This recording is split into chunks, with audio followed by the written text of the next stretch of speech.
Salut à tous, j'espère que vous allez super bien. Si l'on devait spéculer sur un lien entre les rumeurs de décès et sa stratégie électorale, une possibilité théorique serait que Ouattara utilise ces incidents pour tester la réaction de l'opinion publique ou pour se positionner comme un leader résilient face à cette désinformation. Cependant, aucune source fiable ne corrobore cette idée. Les démentis rapides et les preuves de son activité, comme son retour filmé à Abidjan, suggérant plutôt une volonté de neutraliser ces rumeurs qui pourraient au contraire nuire à sa campagne en créant de l'instabilité, en alimentant les critiques de l'opposition. Donc, à l'état actuel des informations, il n'y a pas de plan ou de stratégie documentée liant une rumeur de décès d'Alassane Ouattara à sa campagne pour 2025. Sa stratégie semble davantage reposer sur son bilan, son contrôle du RHDP et une communication maîtrisée plutôt que sur une manipulation des fausses nouvelles à son sujet. Donc, on va suivre le développement du docteur Franklin Nyamsi sur ce sujet. C'est-à-dire, le professeur Franklin Nyamsi le qualifie de mort politique par la mort physique. Suivons plutôt Franklin Nyamsi. Alassane Dramane Ouattara, le satrape reptilien venu de Sendou, et ayant renié notre belle terre burkinabé de Sendou dans l'espoir de troubler toute l'Afrique, et qui va être incessamment dégagé, Ouattara, avec ses amis de la presse de la France-Afrique, s'est adonné hier et avant-hier à un rituel mystérieux qui lui a été enseigné par un satrape, un vieux grigou d'Afrique centrale qui s'appelle Paul Biya. J'espère que ça ne vous a pas échappé. Plusieurs internautes ont constaté bizarrement, notamment que sur le site, à un moment donné sur le site de France 24 et même sur certains sites d'autres médias français, une information, alors qu'on n'était pas encore le 1er avril, jour traditionnel des mensonges dans la tradition occidentale, une information donnant Alassane Dramane Ouattara pour décéder a commencé à circuler. En vérité, une fake news. Et quelque temps après avoir laissé tourner un peu cette information, après l'avoir viralisée, on a aussitôt démenti. Et au moment où on démentait Alassane Dramane Ouattara, de sa démarche en point-virgule, avec son faciès asymétrique, faisait son apparition nocturne à l'aéroport Félix Houphouët-Boigny d'Abidjan. Sortant d'une clinique où il venait de se faire changer le sang. Vous savez, Alassane Ouattara se fait transfuser tout le temps du sang jeune pour essayer de prolonger artificiellement sa vie. Où il venait de faire regarder ses nodules cancérigènes qu'il a à la gorge là. Où Alassane Ouattara venait de faire vérifier sa sciatique. Vous savez, il claudique parce qu'il a une artère qui est sortie de la hanche. C'est pour ça qu'il marche en point-virgule. C'est un homme plus âgé que son acte de naissance. Vous savez, Alassane Ouattara est un individu douteux. D'un point de vue chronologique. C'est un individu à la chronologie douteuse. Alassane Ouattara, lui seul, là, on a officiellement trouvé 3 actes de naissance pour la seule vie de Ouattara. Il serait tantôt né à Banfora, tantôt né à Ouagadougou, tantôt né à Dembokro en Côte d'Ivoire. Le même individu a 3 actes de naissance qui se trouvent dans les archives officielles des États africains et français. Quand il porte plainte à Paris contre des activistes ivoiriens qui lui avaient arraché quelques valises de billets remplies d'argent volé en Côte d'Ivoire, Alassane Ouattara se voit demander par les juges français lequel des 3 Alassane Ouattara connus par les archives porte plainte. L'Alassane Ouattara né à Banfora, l'Alassane Ouattara né à Ouagadougou ou l'Alassane Ouattara qui serait plutôt né à chaque fois à une date différente à Dembokro. Les avocats de Ouattara s'en remettent au satrape et lui disent « Président, le tribunal nous a rappelé pour dire qu'on a fouillé vos archives, on a trouvé 3 actes de naissance différents pour la même vie. Et les juges français souhaiteraient savoir lequel des 3 vous a porté plainte. Est-ce le Ouattara de Banfora au Burkina Faso, le Ouattara de Ouagadougou au Burkina Faso, ou plutôt le Ouattara prétendument qui serait né à Dembokro en pays baoulé en Côte d'Ivoire? Lequel des 3 a porté plainte? Ouattara s'empara de son téléphone rouge et appela le chef du collectif de ses avocats. « Allô, Allô, maître? Oui, Alassane Dramane Ouattara. Oui, oui, oui, oui. Alors, vous me retirez cette plainte, hein? Faites-moi confiance. Mais l'avocat lui dit, mais patron, on ne peut pas faire ça. La plainte est déjà lancée, c'est engagé auprès des autorités françaises. Il ne faut pas que les magistrats nous prennent pour des neuneux. Hein? Mais, c'est qui t'a demandé de porter plainte d'abord pour moi? Mais c'est vous, patron, c'est vous. C'est encore moi qui dis, tu n'as qu'à enlever ça. Je porte plus plainte. Mais patron, ils ont arraché une valise, il y avait au moins 50 millions, il y avait au moins, je sais pas, 200 millions de francs CFA dedans. C'est ton argent, Nyamorode Batrade, Dangaden. Est-ce que c'est ton argent que tu as perdu? Moi, c'est l'argent que j'ai volé à la Côte d'Ivoire. Ils ont arraché, c'est des Ivoiriens. Hey, si les Ivoiriens arrachent l'argent de la Côte d'Ivoire, je n'ai qu'à faire quoi? Laisse-moi tomber cette plainte. Fais-moi confiance. Je les aurai autrement. Ah non. Tu me retires ça, hein? Non. Oui, Chou. Il doit retirer la plainte, Chou. Parce qu'on ne sait pas lequel des trois toits. On ne sait pas lequel des trois toits va aller au tribunal. Astaghfirullah. Il faut retirer la plainte parce qu'on ne sait pas lequel des trois Ouattara va aller au tribunal se plaindre. À qui a-t-on arraché les valises d'argent dans les rues de Paris? Ouattara de Banfoura? Ouattara de Ouaga? Ou Ouattara de Demokro? Alassane Dramane Ouattara a dit enlever la plainte là. Nyamorode, Batrade, Dangadeni. Hein? Il ne faut plus jamais me parler. Mais je ne veux plus jamais entendre parler de cette plainte. Jusqu'aujourd'hui. Jusqu'aujourd'hui, hein. Donc, Alassane Ouattara était un individu chronologiquement douteux. C'est un objet anthropoïde difficilement datable. Mais comme il veut absolument faire un 4e mandat anticonstitutionnel, il a eu besoin de créer autour de sa personne l'événement d'une 4e naissance. Parce qu'on connaît déjà ces 3 naissances-là. Hein? On est fatigué de ça. Il nous a fatigués avec ça. Plus personne ne le prend au sérieux. On sait que c'est un faux type. Tout le monde sait qu'Alassane Ouattara est un faux type. Même lui-même, il sait ça. Hein? Président Laurent Gbagbo. Qui est Alassane Ouattara? Qui est Alassane Ouattara? S'il vous plaît, Excellence, venez nous aider. Alassane Ouattara, qu'est-ce qu'il est? Qu'est-ce qu'il est, Alassane Dramane Ouattara? Quelle est sa définition élémentaire? Hein? Quelle est la définition élémentaire de ce monsieur Ouattara? Ouattara, qu'est-ce qu'il est? Le président Gbagbo est un excellent connaisseur de la bête. Et il a donné son portrait. Qui est monsieur Ouattara? Qui est monsieur Ouattara? Hein? C'est le président Gbagbo qui connaît ce monsieur.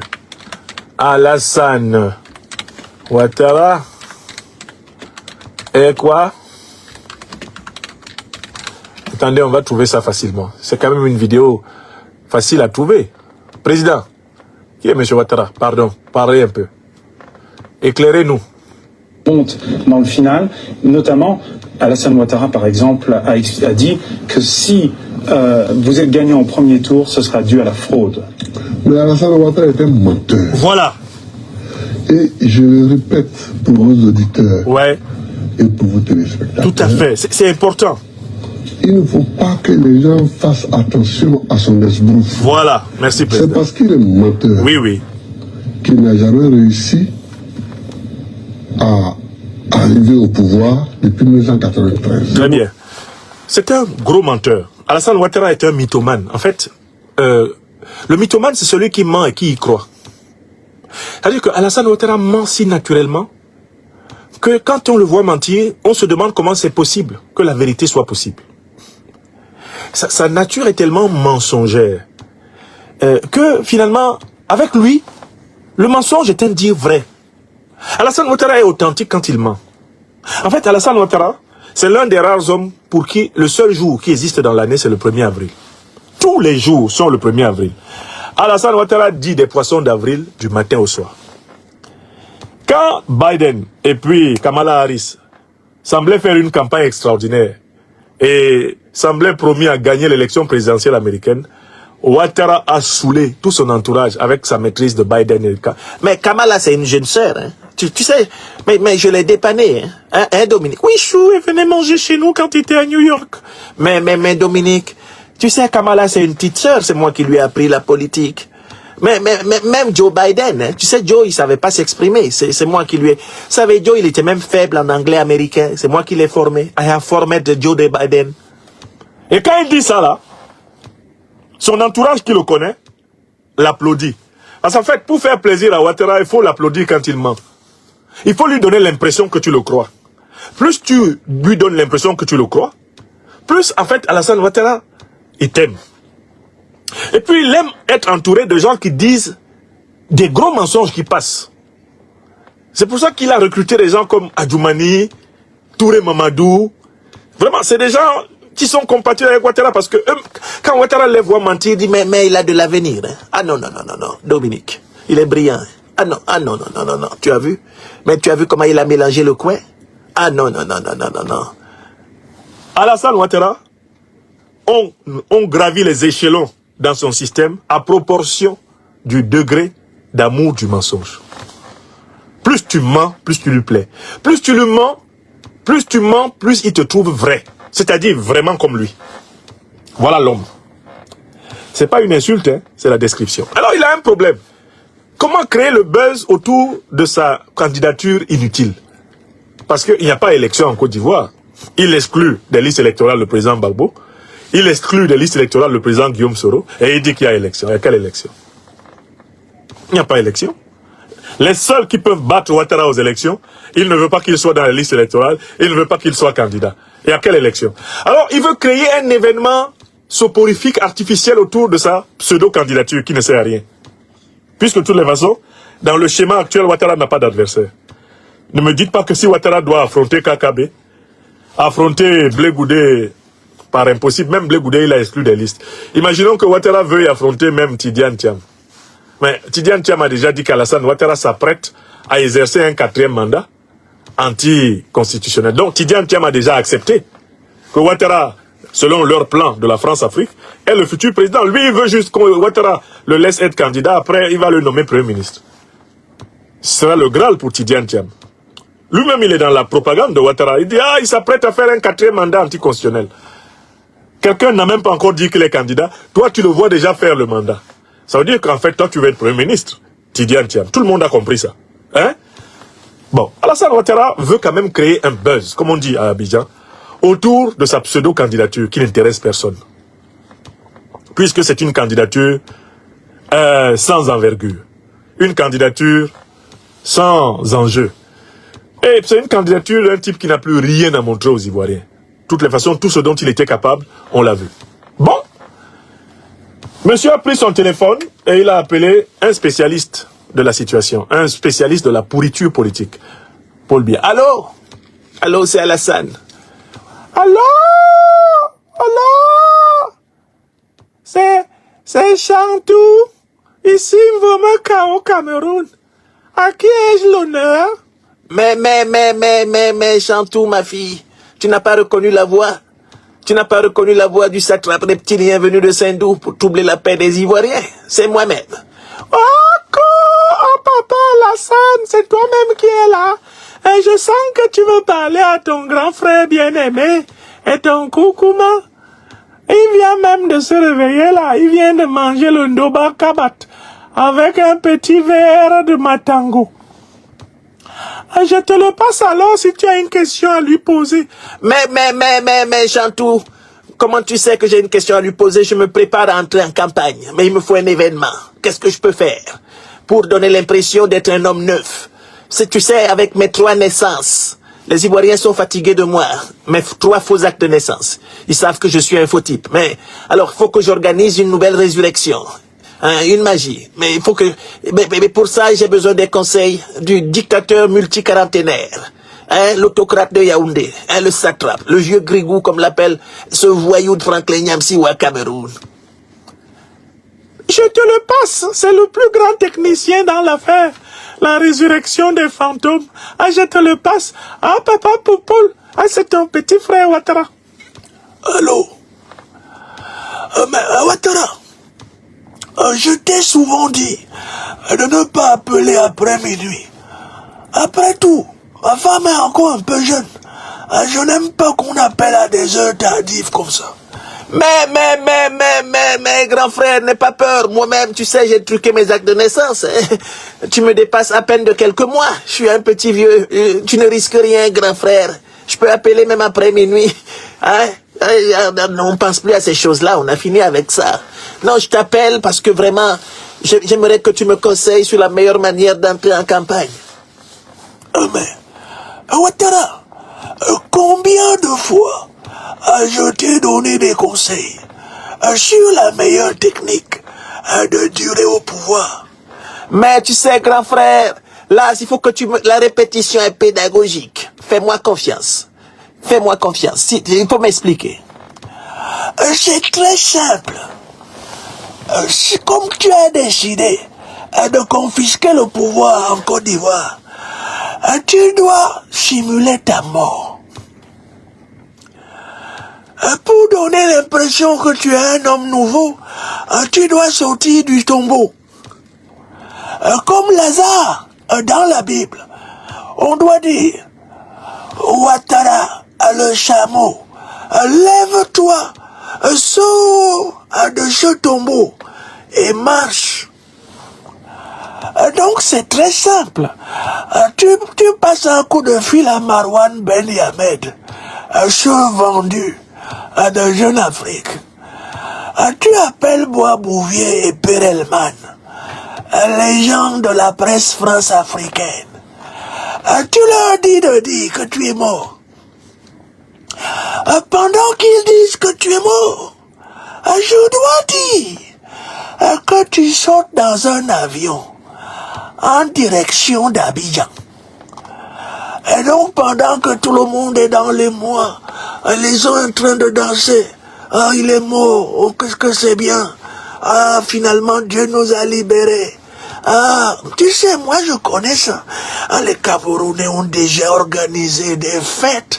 Et il y a même de nouveaux enfants qui sont nés à cause de ma mort. Mais le fantôme est toujours revenu. Alors quand tu apparais à Abidjan, tu fais le plus large sourire. Tu te fends la poire. Et on filme ça pour mettre ça sur les réseaux sociaux. Pour dire... il est ressuscité le Seigneur. Il est ressuscité le Seigneur Ouattara. Bon, écoutez, vous les Africains là, je ne sais pas pourquoi vous aimez toujours qu'on vous explique parfois les choses avec humour. Quand on vous explique les choses avec humour comme ça, vous comprenez, non? C'est ce que Ouattara a fait hier. Il a appliqué les conseils de Paul Biya. Pour essayer d'attirer l'attention sur sa candidature nulle, pourrie, une candidature insignifiante. Vous savez ce que monsieur a fait? Il a organisé sa fausse mort. Il a organisé sa fausse résurrection. Et il fallait voir son sourire en coin, sur son faciès asymétrique, quand il est rentré dans la nuit à Abidjan. Et il saluait ses ministres. Mais, attends. On a entendu Ouattara à l'aéroport, hein, en train de parler à Tiemoko Méliès. Mais Tiemoko, toi, tu as cru, hein? Dis-moi, tu as cru? Tiemoko dit, ah non, patron, ah non, jamais. Ah non, comment ça? Patron, tu ne peux pas mourir. Ah non, non, non. Mais le Seigneur va te donner 150 ans. Ah non, patron. Non, non, Tiemoko, mais comme tu es vice-président de la République, avoue que si je meurs comme ça précipitamment, mais c'est toi qui assumes l'intérim. Hein? Hein? Tiemoko, tu as cru, hein? Quand tu as lu ça sur RFI, tu as cru? Ah non, non, non. Moi, je n'ai même pas lu. Patron, je n'ai même pas lu. Mais bon. Kandia, viens ici. Kandia. Hé, tonton, papa. Hé, mon Dieu. Kandia, faut pas dire ça. Tu es président du Sénat. Tu as cru que j'étais mort. Jamais tu ne peux pas mourir. Ah non, tu ne peux pas mourir jamais. Ah non, papa. Jamais. C'est chacun qui niait. Pourtant, quand ça a flashé sur RFI, ça a flashé sur machin là, ça a flashé sur Jeune Afrique, ils étaient tous... Beaucoup avaient commencé à rassembler leurs bagages. Certains étaient en train de vérifier leurs passeports, les différents passeports qu'ils ont là. Certains ont commencé à vérifier s'il y a le carburant dans les voitures pour fuir dans la première ambassade. Non, vraiment, les régimes dictatoriaux là, ça fait pitié. Mais,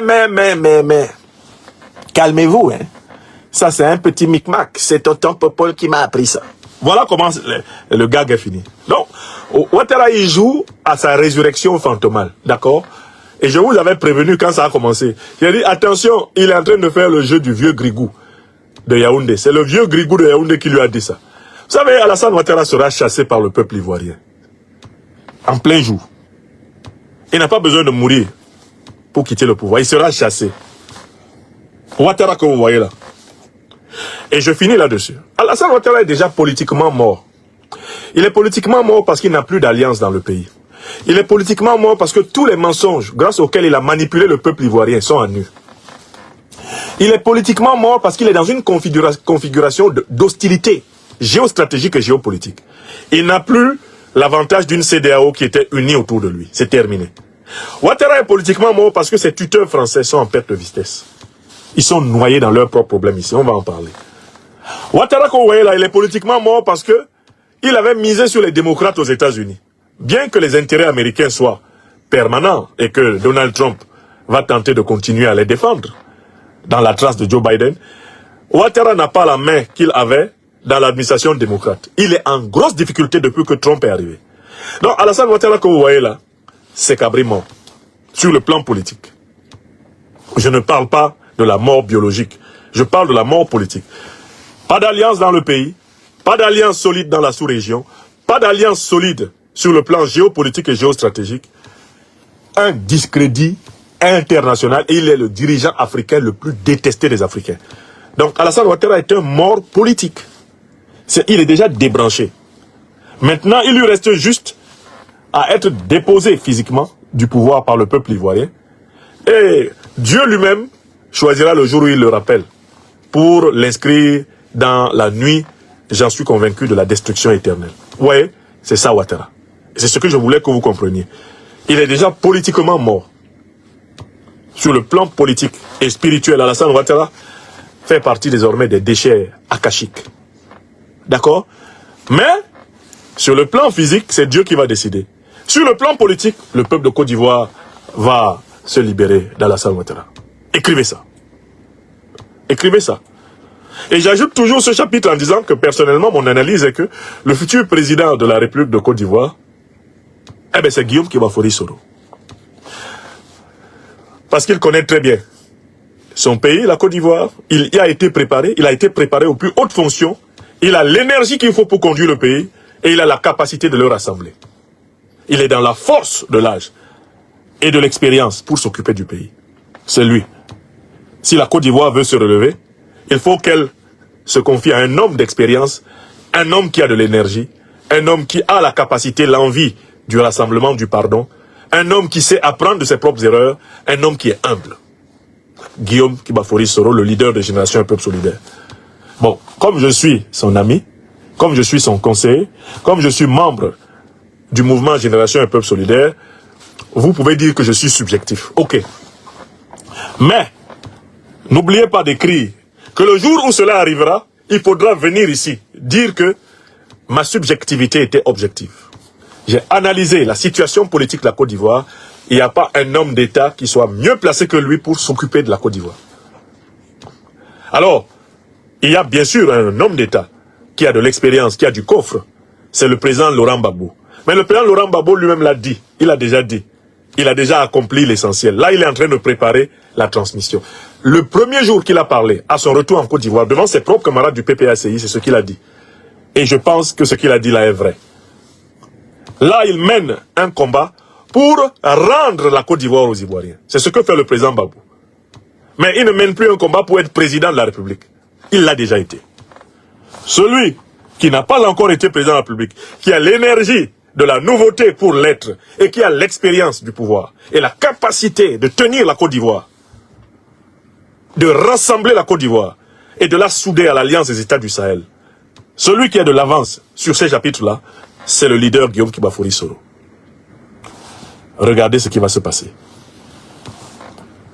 Vous avez le droit, pour l'instant, de douter de mes propos, mais ayez l'honnêteté, quand ceci s'accomplira, de revenir ici dire, un 1er avril, là on est déjà le 2 avril 2025, eh bien le professeur Nyamsi Wa Cameroun Wa Africa nous avait réitéré sa vision. Merci mesdames et messieurs d'avoir suivi cette vidéo jusqu'à la fin. Alors que pensez-vous des opinions du Dr Franklin Nyamsi? Le 1, Alassane Ouattara est mort politiquement. Le 2, c'est Guillaume Soro, qui est l'homme de la Côte d'Ivoire. Vos opinions en commentaire. Alors, si vous êtes nouvelle sur nos chaînes, n'oubliez pas de vous abonner massivement, partager, liker. N'oubliez pas d'activer la cloche de notification. On est ensemble. Deva Kivo. Portez-vous bien.